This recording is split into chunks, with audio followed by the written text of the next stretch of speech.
ഒരു സംഖ്യ തന്നിരുന്നാൽ അതിനെ 6, 7, 8, 9, 10, 11 ഈ സംഖ്യകൾ കൊണ്ട് നിശേഷം ഹരിക്കാൻ സാധിക്കുമോ എന്ന് എങ്ങനെ പരിശോധിക്കാമെന്ന് നോക്കാം. ഒന്നാമത്തെ സംഖ്യ 6. ഒരു സംഖ്യയെ 6 കൊണ്ട് നിശേഷം ഹരിക്കണമെങ്കിൽ 2 കൊണ്ടും 3 കൊണ്ടും നിശേഷം ഹരിക്കാൻ സാധിക്കണം. 160. ഈ സംഖ്യയെ 6 കൊണ്ട് നിശേഷം ഹരിക്കാൻ സാധിക്കുമോ എന്ന് നമുക്ക് പരിശോധിക്കാം. അവസാനത്തെ അക്കം 8 ആയതിനാൽ 2 കൊണ്ട് നിശേഷം ഹരിക്കാൻ സാധിക്കും. സംഖ്യകളുടെ തുക 6, 8, 14, 15. അത് 3ന്റെ ഗുണിതം അല്ലെങ്കിൽ 3 കൊണ്ട് നിശേഷം ഹരിക്കാവുന്ന സംഖ്യ ആയതിനാൽ 6 കൊണ്ട് 162 നിശേഷം ഹരിക്കാം. അതായത് 2 കൊണ്ടും 3 കൊണ്ടും 162 നിശേഷം ഹരിക്കാൻ സാധിക്കുന്നു. അതുകൊണ്ട് 6 കൊണ്ടും നിശേഷം ഹരിക്കാൻ സാധിക്കും. അടുത്ത 7. ഒരു സംഖ്യയെ 7 കൊണ്ട് നിശേഷം ഹരിക്കണമെങ്കിൽ ആ സംഖ്യയുടെ അവസാനത്തെ അക്കത്തെ 2 കൊണ്ട് ഗുണിച്ച് ബാക്കിയുള്ള സംഖ്യയിൽ നിന്ന് കുറയ്ക്കുക. ആ കിട്ടുന്ന സംഖ്യ 7ന്റെ ഗുണിതമാണെങ്കിൽ 7 കൊണ്ട് നിശേഷം ഹരിക്കാൻ സാധിക്കും. 163. അവസാനത്തെ സംഖ്യ 3 ആണ്. ആ 3 നമ്മൾ സെലക്ട് ചെയ്യുക. അതിനെ 2 കൊണ്ട് ഗുണിക്കുക, 6 കിട്ടും. ആ സംഖ്യ 16 നിന്ന് കുറയ്ക്കുക. അതായത് 3 പോയി ബാക്കി വന്ന സംഖ്യയാണ് 16. ആ 16 നിന്ന് ഈ 6 കുറയ്ക്കുക, 10 കിട്ടും. 10 7ന്റെ ഗുണിതമാണോ? അല്ല. അതുകൊണ്ട് 163 7ന്റെ ഗുണിതം അല്ല. അടുത്ത 8. ഒരു സംഖ്യയെ 8 കൊണ്ട് നിശേഷം ഹരിക്കാൻ സാധിക്കുമോ എന്ന് പരിശോധിക്കുന്നതിനായി ആ സംഖ്യയുടെ അവസാനത്തെ 3 അക്കങ്ങൾ ചേർന്ന് വരുന്ന സംഖ്യയെ 8 കൊണ്ട് നിശേഷം ഹരിക്കാൻ സാധിക്കുമോ എന്ന് പരിശോധിച്ചാൽ മതി. 10184.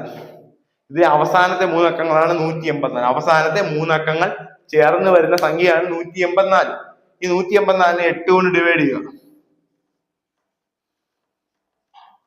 23 കിട്ടും. അതായത് ശിഷ്ടം 0. അതായത് 184നെ 8 കൊണ്ട് പൂർണ്ണമായും നിശേഷം ഹരിക്കാൻ സാധിക്കുന്നുണ്ട്. അതുകൊണ്ട് 10184നെയും 8 കൊണ്ട് നിശേഷം ഹരിക്കാൻ സാധിക്കും. അടുത്ത 9. ഒരു സംഖ്യയെ 9 കൊണ്ട് നിശേഷം ഹരിക്കാൻ സാധിക്കണമെങ്കിൽ ആ സംഖ്യയുടെ അക്കങ്ങളുടെ തുക 9ന്റെ ഗുണിതമായിരിക്കണം. 176 തുക. ഈ സംഖ്യയുടെ അക്കങ്ങളുടെ തുക നോക്കുക. 1 + 7 + 6. 1, 7, 8, 8, 6, 14. 14 9ന്റെ ഗുണിതമാണോ? അല്ല. അതുകൊണ്ട് ഈ സംഖ്യയെ 9 കൊണ്ട് നിശേഷം ഹരിക്കാൻ സാധിക്കില്ല. ഒരു സംഖ്യയെ 10 കൊണ്ട് നിശേഷം ഹരിക്കാൻ സാധിക്കണമെങ്കിൽ ആ സംഖ്യയുടെ അവസാനം 0 ആയിരിക്കണം. എക്സാമ്പിൾ 100, 120 ഇതെല്ലാം എന്താണ്? അവസാനം 0 ആണ്. അതുകൊണ്ട് 10 കൊണ്ട് നിശേഷം ഹരിക്കാൻ സാധിക്കും. അടുത്തതായി ഒരു സംഖ്യയെ 11 കൊണ്ട് നിശേഷം ഹരിക്കാൻ സാധിക്കണമെങ്കിൽ ആ സംഖ്യയുടെ ഒന്നിടവിട്ട അക്കങ്ങളുടെ തുകയുടെ വ്യത്യാസം 0മോ 11ന്റെ ഗുണിതമോ ആയിരിക്കണം. എക്സാമ്പിൾ 29, 43, 54, 17. ഈ സംഖ്യയെ 11 കൊണ്ട് നിശേഷം ഹരിക്കാൻ സാധിക്കുമോ എന്ന് നമുക്ക് പരിശോധിക്കാം. ഒന്നിടവിട്ട സംഖ്യകളുടെ തുക കണ്ടുപിടിക്കുക. ഒന്നിടവിട്ട സംഖ്യ 2 ആണ്. അത് കഴിഞ്ഞ് 4, 5, 1. അപ്പൊ 2 + 4 + 5 + 1. അടുത്തത് ഒന്നിടവിട്ട സംഖ്യകളുടെ തുക നോക്കുക. ഒന്നിടവിട്ട സംഖ്യകളുടെ തുക നോക്കുക. അടുത്ത 9 + 3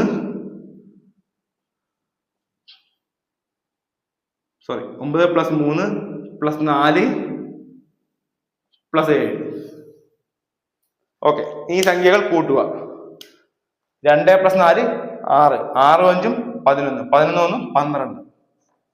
അടുത്തായി 9 + 3 12. 12, 4, 16. 16, 7, 23. 12ഉം 23ഉം അത് ഒന്നിടവിട്ട സംഖ്യകളുടെ തുക 12ഉം കിട്ടി, 23ഉം കിട്ടി. ഇതിൽ 23 ഇവിടെ വ്യത്യാസം കാണാനായിട്ട് വലുതിൽ നിന്ന് ചെറുത് കുറയ്ക്കുക. 23 - 12. 3, 2, 1. 2, 1, 1. അപ്പൊ എത്ര കിട്ടി? 11 കിട്ടി. അതായത് ഒന്നിടവിട്ട സംഖ്യകളുടെ തുകയുടെ വ്യത്യാസം 11 കിട്ടി. അതുകൊണ്ട് ഈ സംഖ്യയെ 11 കൊണ്ട് പൂർണ്ണമായി നിശേഷം ഹരിക്കാൻ സാധിക്കും.